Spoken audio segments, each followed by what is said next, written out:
What's up guys? Good morning. For today's video, pakita ko lang itong naging kaganapan sa aming pagdiriwang na ika-28 Cityhood Anniversary dito sa aming lungsod ng Marikina City. Ay isa nga sa mga naging highlights ng nasabing pagdiriwang ay ang Bike Festival 2024 na kung saan ay nagkameron ng mga bike fun ride, mga race. At isa nga sa mga naging kalahok sa nasabing race ay itong mga ating padjak or pedicab.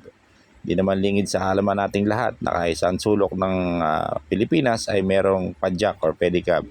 Pero dito sa Marikina, ibahin nyo ang padjak. Hindi lang sila panghanap buhay. Kaysa namin sila sa aming pagdiriwang sa ginanap naming bike festival dito sa Marikina. At sa katunayan, nagkameron sila ng paligsahan sa pagpadjak. Na nilahukan ng iba't ibang pedicab driver na nagmula sa iba't ibang barangay dito sa lungsod ng Marikina. So ayan guys, kitang-kita sa mga kanang manonood ang kasiyahan habang natutunghayan nila ang nasabing paligsahan. Dito lang yan guys sa Marikina. Sa Marikina, dapat happy lang. So yun lang guys.